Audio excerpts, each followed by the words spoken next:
Janasena party నడుపుతున్నప్పుడు start చేసిన సినిమాలు ఇవన్నీ. వాటి నేపథ్యంలో ఎలక్షన్స్ అయిన తర్వాత పదవి బాధ్యతలు తీసుకున్న తర్వాత గవర్నమెంట్లో భాగస్వామ్యం తీసుకున్న తర్వాత చాలా కొంచెం ప్రత్యేక పరిస్థితుల్లో సినిమా చేయడం జరిగింది. సో ఈ సమావేశానికి వచ్చేసిన మీ అందరికీ పేరు పేరున నా హృదయపూర్వక ధన్యవాదాలు.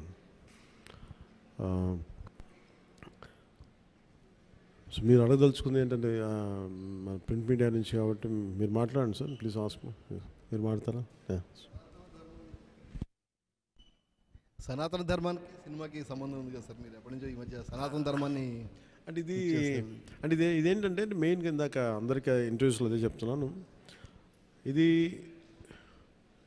ఆంధ్రప్రదేశ్కి చాలా కీలకమైనది అది ఈ పర్టికులర్ సినిమా. ఎందుకంటే కోహినూర్ డైమండ్ ప్రపంచవ్యాప్తంగా ప్రసిద్ధి, దాని చుట్టూ దాని రక్త చరిత్ర కూడా తెలుస్తుంది.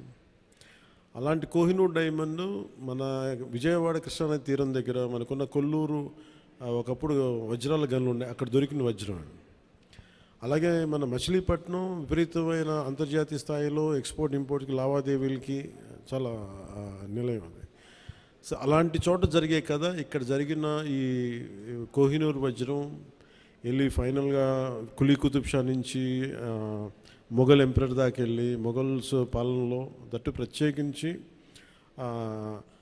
ఒక నియంతగా ఉన్న సొంత తమ్ముడిని కూడా సొంత అన్నయ్యని కూడా చంపి దారా సిక్కుని చంపేసిన ఔరంగజేబ్, తండ్రిని ఖైదులో పెట్టించిన ఔరంగజేబ్, అలాగే హిందువుగా బతకాలి అంటే పన్ను కట్టాల్సిన సమయం అలాంటి పరిస్థితుల్లో తీసుకొచ్చి దేవాలయాలు కూల్చేసిన ఔరంగజేబ్, అలాంటి ఔరంగజేబ్ ఆసీనుడైన ఆసనం మీద నెమలి సింహాసనం మీద ఉన్న కోహినూర్ని హీరో పాత్ర ఇవ్వబడుతుంది, అది తీసుకురమ్మని అది అసైన్ చేయబడతారు.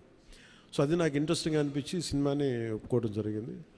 ఇది దాదాపు 3-4 సంవత్సరాలు క్లోజ్ టు 5 years పట్టింది. 2 కరోనా వేవ్స్ బాగా ఇబ్బంది పెట్టినాయి. ఫైనల్గా వచ్చేటప్పటికి మన మ్యాన్ మేడ్ డిజాస్టర్ గత ప్రభుత్వం చేసిన సమయంలో కరెక్ట్గా సినిమా చేద్దాం అనుకున్న సమయంలో చంద్రబాబు గారిని చేసేయడం, నన్నేమో వైజాగ్లో ఇబ్బందులు పెట్టేయటం, వీటన్నిటిలో చాలా డిఫికల్టీస్ వచ్చింది సినిమా పూర్తి చేయడానికి. ఫైనల్గా గవర్నమెంట్ మారిన తర్వాత చేద్దాం అనుకుంటే చేసే టైంకి అడ్మినిస్ట్రేషన్ 6 months తర్వాత కరెక్ట్ ఇక్కడ ఈ ఆఫీస్కి ఈ క్యాంప్ ఆఫీస్ కొత్తపేట దూరంలో ఉన్న ఈ మిడ్ వ్యాలీ ఏరియాలో సెట్ చేసి రోజుకి కుదిరినప్పుడల్లా 7 to 9 మార్నింగ్ షూటింగ్ చేస్తాం. ఎప్పుడన్నా సండేస్ కుదిరితే ఒక రోజు ఒక 9 గంటలు చేయటం అలా జరిగింది. సో ఫైనల్గా సినిమా ఫినిష్ పూర్తయింది. ఈ కైండ్ ఆఫ్ యాక్షన్ అడ్వెంచర్, అలాగే ఈ చారిత్రాత్మక నేపథ్యం కాబట్టి కొంత జిజియా మీద ఒక రివోల్ట్ ఎలా ఉంటుంది అంటే ఒక హిందూగా నువ్వు వెళ్తున్నాలంటే క్యూలో నుంచొని for being Hindu you have to pay tax. So అలాంటి ఇంట్రెస్టింగ్ ఎలిమెంట్స్ ఉన్నాయి. And it's more of a wholesome entertainer తప్ప దీంట్లో ఏ విధంగా పొలిటికలైజ్ అనేది ఏముండదు. ఇట్స్ ఫ్యామిలీ ఎంటర్టైనర్ కాదు. ఇది నేను చేయటం వల్ల దీనికి ఇంకేదైనా రంగులు ఆపాదించబడతాయో నాకు తెలియదు కానీ బట్ నేను మటు సినిమా చేసినప్పుడు it is beyond politics. So దాంట్లో ధర్మం అనేది ఒక ఎలిమెంట్.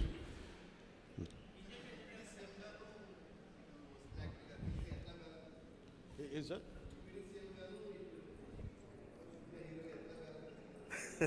Quiet challenge. ఇందాక కూడా ఎవరు ఇంటర్వ్యూలో అడుగుతూ ఉన్నారు, మీరు మేడం మీరేనా అడుగుతా అంటే సినిమాల్లోనూ ఒకటే చాయిస్ ఉంటుంది, either films or politics at this stage అంటే I said I opted for politics. I opted for not cinema, politics. So అందుకే నా ప్రయారిటీ పాలిటిక్సే అడ్మినిస్ట్రేషనే పెట్టి నాకంటూ కొంత టైం అనుకున్నప్పుడు దాన్ని బట్టికే కేటాయించడం జరిగింది. అట్లా సాధించాను. ఏ సినిమాకి చేయని విధంగా ఫస్ట్ టైం ప్రమోషన్స్లో దిగారు మీరు. ఇది చాలా ప్రత్యేక పరిస్థితులు ఉన్నాయి సార్. నేను మామూలుగా అయితే చేయను. అంటే నా వల్ల నిర్మాతలు నష్టపోయారు. అది కూడా ఎలా నష్టపోయారు, ఒకటి corona, 2 natural disaster, 2 natural disasters, ఇంకోటి man made disaster, administration disaster, ఇక్కడ పొలిటికల్ ఇది ఇక్కడ. సో మూడింటికి నిర్మాతలు బలైపోయారు. సో దానికి నేను ఒక నైతిక బాధ్యత వహించి లేట్ అయిపోయిన సినిమాని ప్రమోట్ చేయాల్సిన బాధ్యత నా మీద ఉంది. అంతేగాని ఎందుకంటే నాకు రెమ్యునేషన్ కూడా దీనికి అదే ఇంకా రేపు పొద్దున హిట్ అయితే నాకు తెలియదు కానీ సో అలాంటి పరిస్థితుల్లో రిలీజ్ చేశాను. ఎందుకంటే ముందు సినిమా ఆడాలి, సినిమా రిలీజ్ అవ్వాలి, నిర్మాత బయటపడాలి అన్న సదుద్దేశం. అది కూడా ఏంటంటే నేను పాలిటిక్స్లో ఉండటం, గత ప్రభుత్వం చేసిన మ్యాన్ మేడ్ డిజాస్టర్స్ వీటన్నిటి వల్ల నలిగిపోయిన దానికి బలైపోయి నేను పాలిటిక్స్లో ఉన్నాను కాబట్టి బలైపోయారు కదా, ఇబ్బందులు పడ్డారు నిర్మాతలు. అందుకని వాళ్ళందరి తరపున నేను ఈ కనీసం ఈ ప్రమోషన్ చేయడం అనేది చాలా ఎసెన్షియల్ డ్యూటీ అనిపించింది నాకు. అంతమించి మామూలుగా అంత అవసరం ఉండేది కాదేమో. సార్ ఆ సినిమా తీసేటప్పుడు కొంత ఇబ్బందులు కూడా పడ్డట్టున్నారు మీరు. ఏంటి సార్? ఆ సినిమా తీసేటప్పుడు కొంత ఇబ్బందులు కూడా పడ్డట్టున్నారు, సమ్మర్లో కానీ నైట్ టైంలో షూటింగ్ చేయటం కానీ. అంటే ఎలా అంటే నేను అంటే ఇక్కడికి వెళ్ళి వైజాగ్లో అరెస్ట్ అయ్యి మళ్ళీ వచ్చి 4 రోజుల తర్వాత మళ్ళీ ఇలా చేశాను. అంటే అరెస్ట్ అంటే చూశారు కదా ఎలా పెట్టారు. అట్లాంటి పరిస్థితుల్లో మండుటెన్లో కానీ అంటే okay that's part and parcel, there is no complaint about it. నాకేమనిపించిందంటే ఈ ఇబ్బందులు పడటం ఒకటిను, పార్టీని నడుపుతా ఏమాత్రం హోప్లెస్ పొలిటికల్ సిచ్యువేషన్లో ఉండి సినిమాలు చేస్తా 10 రూపాయలకి 15 రూపాయలకి టికెట్లు ఏదైనా రిలీజ్ అయితే ఇబ్బందులు పెడతా, నాకు వీటన్నిటికీ దాటి అధిగమించి ఇక్కడ దాకా రావడం చాలా పెద్ద విజయం అనిపించింది. సో టఫ్ సిచ్యువేషన్ నుంచి ఇక్కడ దాకా వచ్చి I'm grateful for the producers.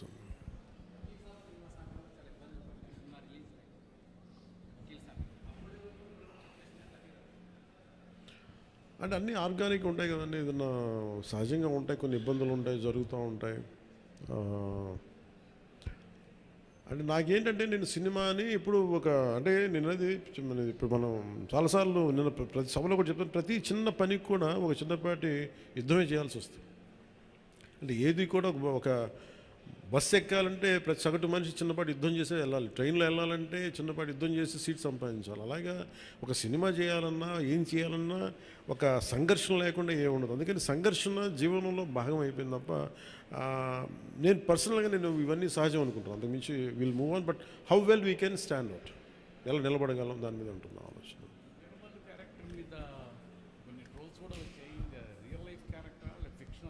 ఇది ఫిక్షన్ క్యారెక్టర్స్, అసలు వాళ్ళు ఎవరో మాట్లాడారు, నా దృష్టికి తీసుకొచ్చారు కానీ అసలు సంబంధం లేదు. అది సర్వాయి పాపన్న గౌడ్ అని చెప్పి అసలు సంబంధం లేదు, దానికి దీనికి అస్సలు సంబంధం. ఇది వన్ ఈజ్ ఒక హై కాన్సెప్ట్. ఒకవేళ కోహినూర్ డైమండ్ని తీసుకొస్తే ఉంటుంది, దాన్ని కొర్లు మన ఈ మచిలీపట్నం పరిసర ప్రాంతాల్లో పెరిగే ఇలాంటి వాతావరణంలో పెరిగిన ఒకడికి ఈ బాధ్యత తప్పు చెప్తే నిజాం నవాబు ఎలా ఉండొచ్చు, ఈ హై కాన్సెప్ట్. దీంట్లో ఎక్కడా కూడా అది ఒక ఫిక్షస్ క్యారెక్టర్ తప్ప దాన్ని ఎక్కడా కూడా అసలు చారిత్రాత్మక ఆధారాలు ఉన్న పాత్ర అసలు కాదు, ఫ్రమ్ డే 1 నుంచి. It's very quite created character. Sir Bheemla నాయక్కి సంబంధించి అప్పుడు టికెట్ రేట్లు తగ్గించారు, అయినా సరే హిట్ అయింది. కానీ ఇప్పుడు టికెట్ రేట్లు పెంచారు. అంటే ఆ రోజు టికెట్లు రేట్లు తగ్గిస్తే నిరుత్సాహపడలా, ఈరోజు టికెట్ రేట్లు పెరిగితే కూడా ఆనందించట్లా. భగవంతుని ఏదిస్తే అది తీసుకోవడం అంతే తప్ప ఈరోజు గవర్నమెంట్ ఉంది కాబట్టి అంటే ప్రత్యేకించి పవన్ కళ్యాణ్ సినిమాకి ఇస్తే నేను ఖచ్చితంగా అది నేను ఆనందించేవాడిని కాదు. కానీ ఇది అందరికి ఇచ్చారు కాబట్టి దాంట్లో నాకు ఇవ్వకపోతే అది వివక్ష చేసినట్టు ఉంటుంది, అది కూడా తప్పవుద్ది కదా. అందుకని I think it's part and parcel. ఆ రోజు అలా జరిగింది, ఈ రోజు ఇలా జరిగింది, అంతకుమించి దీన్ని వేరేలా చూడటానికి ఏం లేదు. ప్రొడ్యూసర్ నష్టపోయాడనే దేనికి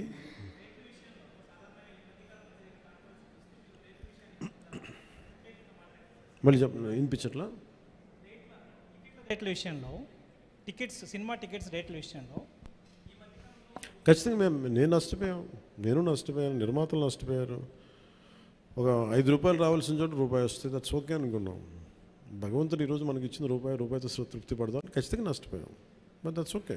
ఎందుకంటే వాళ్ళు వచ్చిన సంస్కృతి ఎలాంటిది, ప్రత్యర్థికి కోపం ఉంటే చీని చెట్లు నరిగేయటం, బత్తాయి చెట్లు నరిగేయటం ఆలోచన విధానం.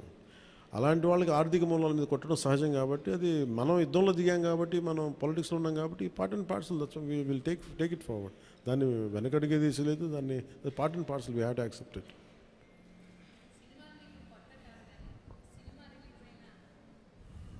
సినిమాలు మీకేం కొత్త కాదు, కానీ ఏ సినిమా రిలీజ్ అయినా అందరికీ కొంత నర్వస్నెస్ ఉంటుంది, మీకు కూడా ఉంటుందా?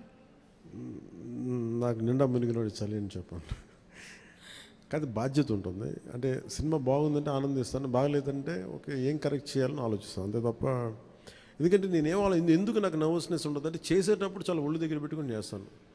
నేను సినిమా బాగలేదు అని కూడా ముందే చెప్తుంటారు, బాగలేదు ఇబ్బందులు ఉన్నాయి చూసుకోండి. అందువల్ల నాకు ఏంటంటే నాకు గిల్ట్ ఉండదు బేసిక్గా. ఇప్పుడు మెచ్యూరిటీ వచ్చి ఎప్పటి నుంచో మూవీస్ తీస్తున్నారు, ఇప్పుడు మీరు అలా అనుకుంటున్నారా? మొదటి నుంచి కూడా అలాగే ఉండేవాళ్ళ? దీనికి నేను సమాధానం చెప్పాను. మీరు కావాలంటే నా ఇంటర్వ్యూస్ చూసుకోండి, బిఆర్ రాజు గారితో ఉంటాయి. ఆ ఇంటర్వ్యూస్లో నేను ఇప్పుడు ఏం మాట్లాడినా అవే ఉంటాయి. అందుకని అందుకని ఉదాహరణకు తొలి ప్రేమ తీశాను. తొలి ప్రేమ షూటింగ్ చేసినప్పుడు సినిమా అయిపోయి రిలీజ్ అవుతుంటే నేను కూర్చొని అక్కడ ఒక్కనే కూర్చున్నాను. గబ్బర్ సింగ్ కూర్చున్నా కానీ నేను ఒక్కనే కూర్చుని ఉన్నాను. నా పక్కన పార్టీస్ ఏమి ఉండవు. జస్ట్ ఒకే ఒకసారి నా జీవితంలో నన్ను పార్టీకి పిలిచింది భీమ్లా నాయక్. ప్రత్యేకంగా నన్ను పిలిచారు. ఎందుకంటే ఇంత 10-15 రూపాయలు టికెట్ అప్పుడు కూడా ఇంత డబ్బు చేసింది ఈ సినిమా అని అనుకొని దాని ఒక్కదాన్ని ఫస్ట్ టైము నా జీవితం అదే మొదటిసారి వెళ్ళటం. మళ్ళీ దీని తర్వాత కూడా వెళ్తాను కూడా నాకు డౌట్. అవును, ఇంతకీ మీ ఎమ్మెల్యేలతో మూవీ చూసే ఆలోచన ఏమైనా ఉందా? మీ ఎమ్మెల్యేలతో మూవీ చూసే ఆలోచన, ప్రపోజల్స్ ఏమైనా ఉన్నాయా? నేను ఎప్పుడు అట్లా ఆలోచించలేదండి. అసలు మీరు చెప్తే ఇప్పుడు ఐడియా వచ్చింది, బాగానే ఉందనిపిస్తుంది. ఎందుకంటే అసెంబ్లీలో సగం మంది మీ ఫ్యాన్సే కదా. మేబీ మా ఎమ్మెల్యేస్ అందరికీ, మా కూటమి ఎమ్మెల్యేస్ అందరికీ ఖచ్చితంగా దీన్ని ప్రత్యేకమైన షో అయితే వేస్తే వాళ్ళు కోరుకుంటే ఖచ్చితంగా, అంటే నేను ప్రమోట్ చేసుకునే ఇబ్బందిగా ఉంటుంది కానీ ఖచ్చితంగా వాళ్ళందరూ అడిగితే మన హరిప్రసాద్ కానీ ఖచ్చితంగా I think will organise an exclusive screening for them. అందరికీ మనసులో ఉంది కానీ బయటకు అడగలేకపోతున్నారు. సో మీ ద్వారా వచ్చింది కూడా ఖచ్చితంగా నేను అడ్రస్ చేస్తాను. Thank you.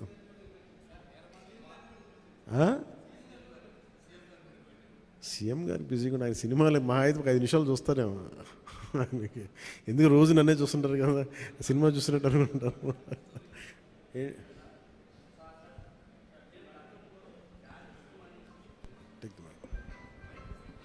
హలో, జానీ సినిమాని గతంలో మీరు డైరెక్ట్ చేసి ఆ టైంలో కొంత ఫ్లాప్ అనే ఇబ్బందికరమైనటువంటి వాతావరణాన్ని కలిగించుకున్నారు.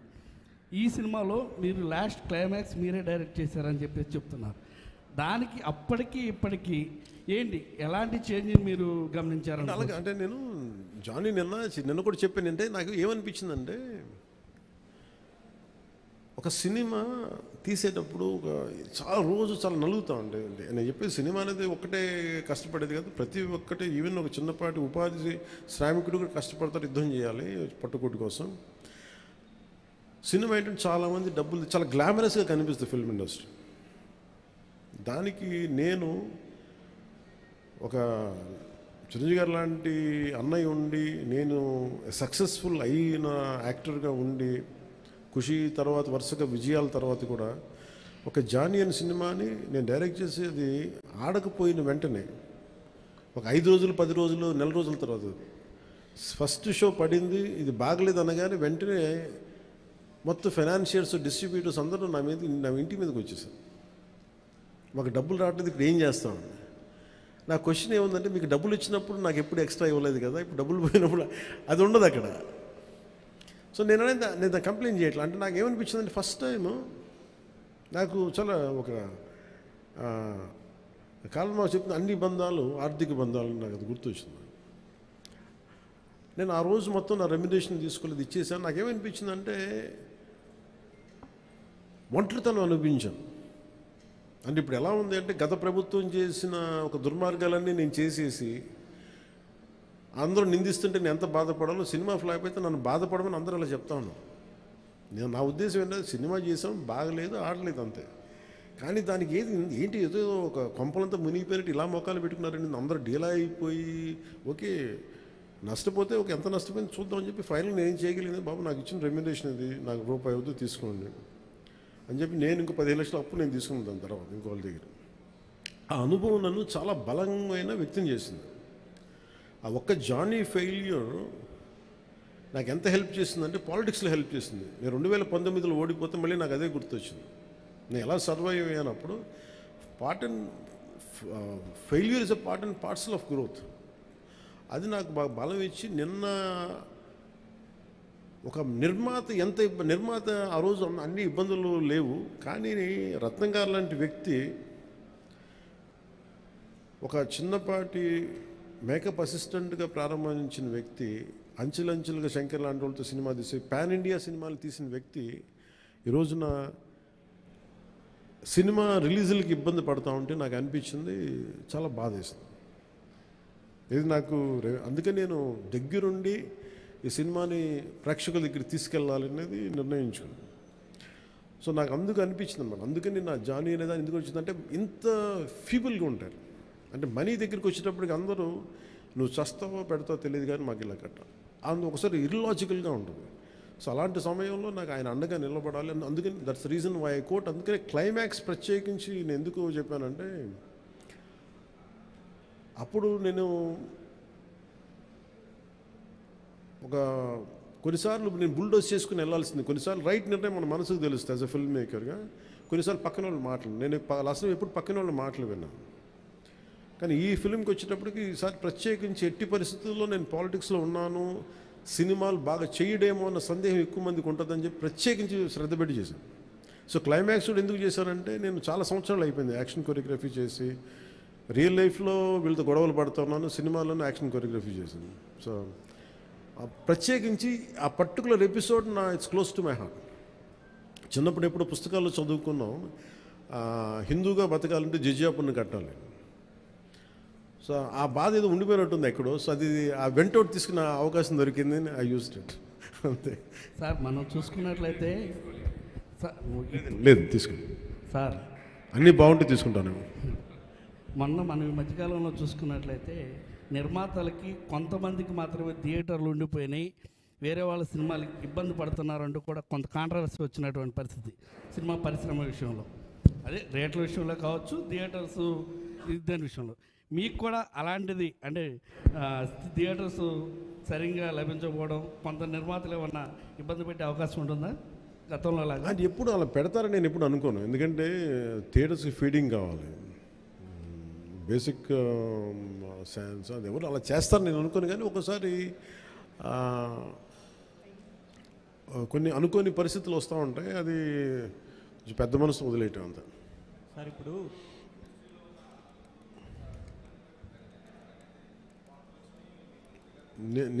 నేను ఎప్పుడు అనలేదు ఆ మాట. నేను అన్నారా, రాశారా? Okay, welcome. So thank you sir. Ma'am, this movie is going to be?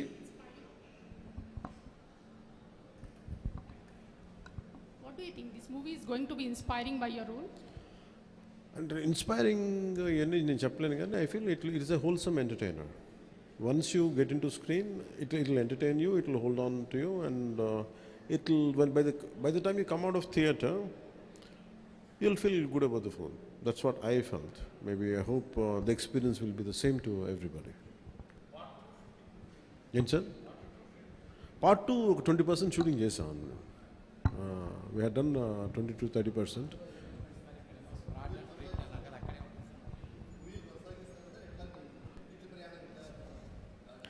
వచ్చే డబ్బుల్ని బట్టి, నాకు దొరికే టైంని బట్టి, కుదిరితే భగవంతుడి ఆశీస్సులు అన్నీ కుదిరి. సార్ ఏంటి సార్? చిత్ర పరిశ్రమ ఎక్కడున్నా అది ఉన్నది. ఆల్రెడీ ఏపీకి రావాల్సిన కొత్తగా అవసరం లేదు, కానీ ఏపీలో డెవలప్ చేయాల్సిన ఇన్ఫ్రాస్ట్రక్చర్ డెవలప్ చేయాలి. హైదరాబాద్లో ఎలాంటి ఇన్ఫ్రాస్ట్రక్చర్ ఉందో ఆంధ్రప్రదేశ్లో కూడా అలాంటి ఇన్ఫ్రాస్ట్రక్చర్ కొంత హైదరాబాద్లో ఉండొచ్చు, కొంత కొంత మంగళగిరి లేదా మనకున్న ప్రాంతాల్లో కావచ్చు. ఇట్ డిపెండ్స్ పరిస్థితులు ఎక్కడ బాగుంటాయని దానికి తగ్గట్టుగా ఇన్ఫ్రాస్ట్రక్చర్ అయితే డెవలప్ చేయాలి. ఫిల్మ్ మేకింగ్ స్కూల్స్ చాలా డెవలప్ చేయాలి. ఆ పనుల గురించి ప్రత్యేకించి ప్రస్తుతం ఓన్లీ హరిహర వీళ్ళ మన జిజియా పని గురించి మాట్లాడుకుందాం. So thank you all of you.